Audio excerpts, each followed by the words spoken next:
Never that single book came, उसके साथ 10-20 book और आती हैं, सर ये भी देख लो, ये भी बहुत बढ़िया है, अरे भाई इसकी जरूरत नहीं, नहीं जरूरत पड़ सकती, देख ले, आप देखने में क्या है। And involuntarily we end up purchasing 2-3 more. ये मार्केटिंग है। फॉर्म इसीलिए भरवाया ना, we know want to know the purchaser, ये परचेजर इस एरिया में इंटरेस्टेड है, लग जाओ पीछे, बेचो बेचो। That is meta data. Not only by this system the seller is knowing your whereabouts and who's my genuine purchaser, it's easier for him to create a data that you are the one who would be interested in these kind of products. So it is easier to market. चीजें आपके पास market होने लगती हैं। Now moving ahead, these are the types and tracking devices of the DRM.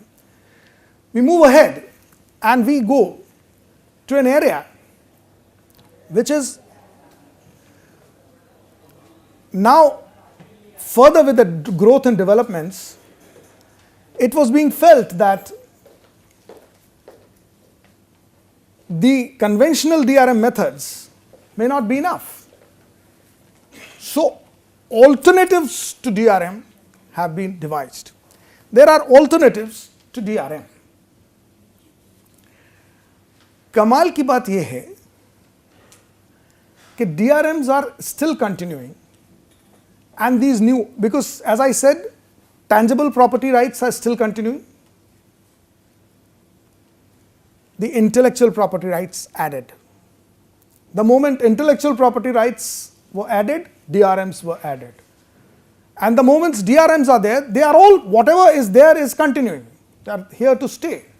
But these newer versions, they keep coming.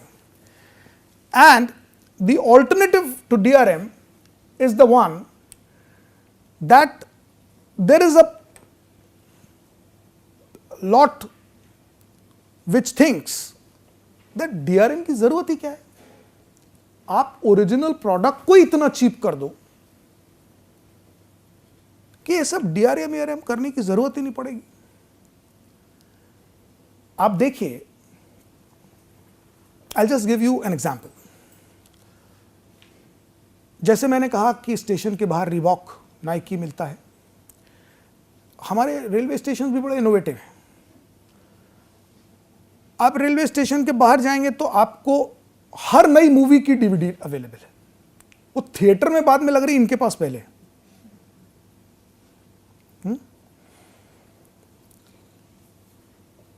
एक company है जिसने सोचा कि यार ये बढ़िया चीज है, ये मूवी को थिएटर में जाके देखता है आदमी।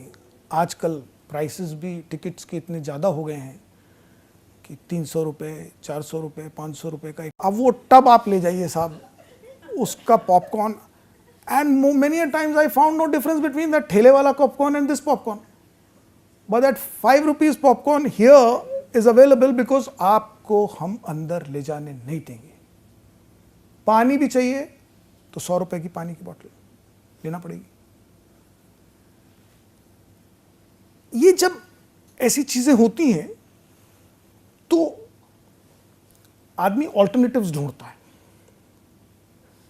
जब DRM भी कॉस्टली लगने लगता है तो आदमी सोचता है इसका ऑल्टरनेटिव निकालो, ओरिजिनल प्रोडक्ट को इतना चीप कर दो कि DRM महंगा हो जाए।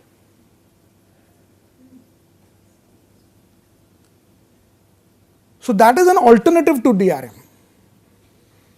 And there is a company who started making these DVDs legally. तो पायरेसी वाली DVDs की जगह हम लीगल दे रहे हैं ना आपको, और वो पायरेसी के रेट पे ही दे रहे हैं। 100 रुपए की DVD, 50 रुपए की DVD। इट डिपेंड्स कि अगर पुरानी मूवी है तो 50 रुपए में ले जाओ, लेटेस्ट है तो 100 रुपए में ले जाओ। And I'm sure you must be knowing that name of the company. Unfortunately, they have not paid me to advertise them, otherwise मैं भी बताता। तो वो कॉपीराइटेड DRM, वाटरमार्किंग, ट्रैकिंग, ये सब करने की जगह प्रोडक्ट को इतना चीप कर दो कि आदमी खरीद के ही देखे। क्यों पायरेटेड देखनी है सिनेमा जब ओरिजिनली चीप अवेलेबल है? बीच में डिमांड होती थी कि सिनेमा थिएटर्स के रेट थोड़े कम कर दो, theatres will be flooded again, because theatres today have become for privileged few, and I don't count my self in that privileged few. It's very costly. मुझे तो अपना ही बचपन याद है जब 2 रुपए में सिनेमा के साथ समोसा भी खा के आते थे और साइकिल स्टैंड का पैसा भी दे देते थे, और जब लौट के आते थे तो my mother used to ask कितने पैसे बचे, वापस करो. आज सोच के लगता है 2 रुपए में वापस भी करते थे. यहां तो जुहू के सिग्नल पे अगर आप 2 रुपए देख के दिखाइए भिखारी को, वो ऐसे देखेगा 5 मुझसे ले जाओ भैया, खुश रहो, 2 रुपए दे रहे हो. We were at that time. तो अगर ये मेथड अप्लाई करे कोई तो DRM की जरूरत नहीं. The original product is so cheap and easily available that nobody will try to steal. Another one is crowdfunding. Now this crowdfunding concept is developed by these gaming softwares. Gaming softwares आप जानते हैं, बहुत सारे online games हैं, बहुत सारे software games हैं. तो उन्होंने ये एक नया कंसेप्ट डेवलप किया, alternative to DRM, that is called crowdfunding. That is a system where they start booking pre-orders. You want our game? Place an order. Pre-ordering से हमको पता चल गया कितने लोग हमारे प्रोडक्ट को खरीदने वाले हैं, उतने ही प्रोडक्ट बनाओ. जब प्रोडक्ट ही उतने आ रहे हैं तो DRM की जरूरत क्या है? परचेजर्स की लिस्ट पहले ही, उनको हम डायरेक्ट सप्लाई कर रहे हैं, and the product is through the crowds funds. Because आपने बुकिंग की, बुकिंग अमाउंट पे किया, we know that these are the numbers of purchasers, that many numbers of product is being produced and sent to them. There is no need for DRM. This Double Fine Adventure is one of the example of that crowdfunding system. The next is AFV. That is called a system where artistic freedom voucher is issued. इस system में जो भी creator है वो अपने आप को government से रजिस्टर करता है. Now he is a registered artist. And the consumer who wants to utilize his creation is given a credit point, because this was introduced in US, so it is basically $100 एक sample है. उसको वो credit point मिल गया. वो credit point ही has to transfer to the artist after going through that software. तो वो किस आर्टिस्ट को कितने क्रेडिट्स देना चाहता है, जैसे एक फिल्म है, उस फिल्म में फोटोग्राफी भी है, स्क्रिप्ट भी है, म्यूजिक भी है, ड्रामा भी है, डायलॉग्स भी हैं, और आपको उसके 2 पोर्शंस 3 पोर्शंस ये अच्छे लग रहे हैं, फोटोग्राफी बहुत बढ़िया है, डायलॉग्स बहुत अच्छे हैं, तो आपने वो $100 को 2 में डिवाइड करके फोटोग्राफर और उसको क्रेडिट भेज दिया.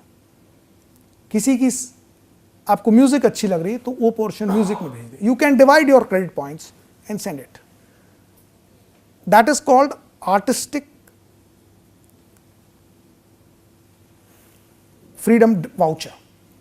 Those vouchers are with the consumer and the vouchers can be transferred to the artist. So these are alternates to the system of DRM. Moving ahead, ये बहुत सारी चीजें अब एवरीडे इनोवेशन में आ रही हैं. तो मुझे उम्मीद है कि पेरुमल जी ये जो आज ऑर्गेनाइज कर रहे हैं ये बार बार करें, क्योंकि अगले बार तक कुछ नई डिवाइस आ जाएगी और आप लोग बार बार आएं, शायद मेरा वो सपना भी पूरा हो जाए, कोई वीडियो बना के कहीं कुछ हो जाए. Now examples of DRM.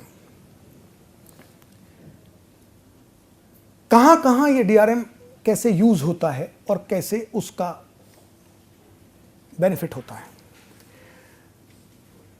Now Amazon, आप देखिए बहुत बड़ी एक वेबसाइट है, मार्केट है Amazon का, and they are coming with every day new products.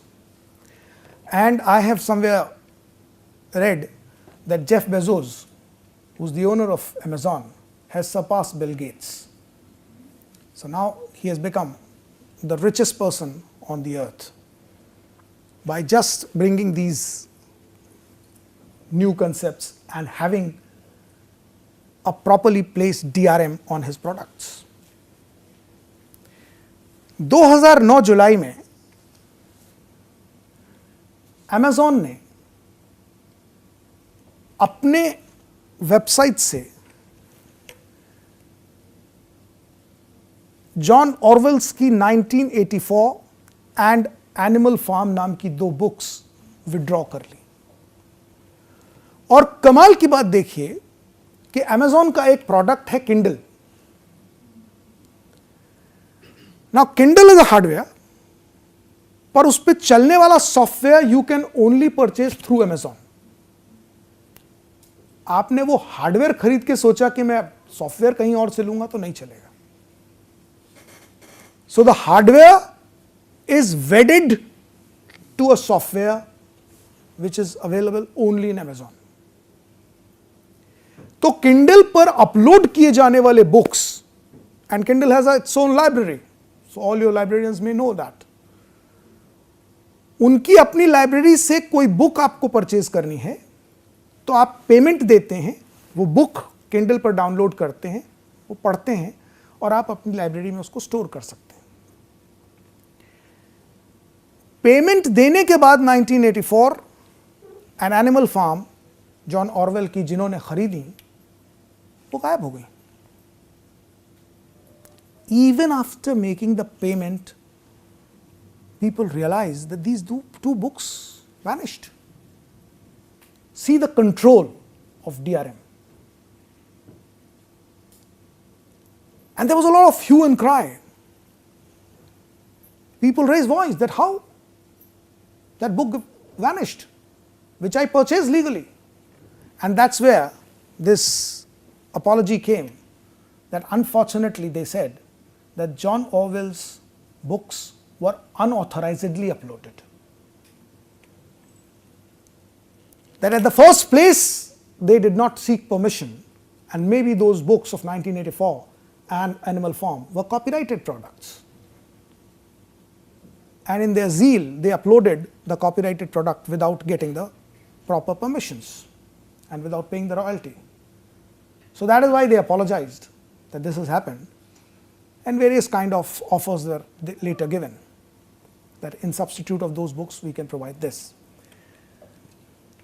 Another example is, after Amazon, if you see, one more example which comes into light is Sony BMG, which installed rootkit named software. Once a rootkit is created, now what did it did it that those people who had Sony BMG products, they were very vulnerable, because whenever the company wanted, they can manipulate their product, and that is why there was class action suits were filed against Sony BMG, and they had to finally apologize and had to restore things, pay back, cashbacks, and multiple offers. The third example is, another example if you see, is Microsoft, which had a support system called Zune, which they later developed into a Play for Sure. Now those who had purchased Zune did not work on Play for Sure. So Zune became obsolete. So there's obsolescence is also there. And these examples of DRM being cultivated again and again, because once they brought Zune, you purchase Zune, then they brought Play for Sure. So there are multiple methods of DRM which is being invented.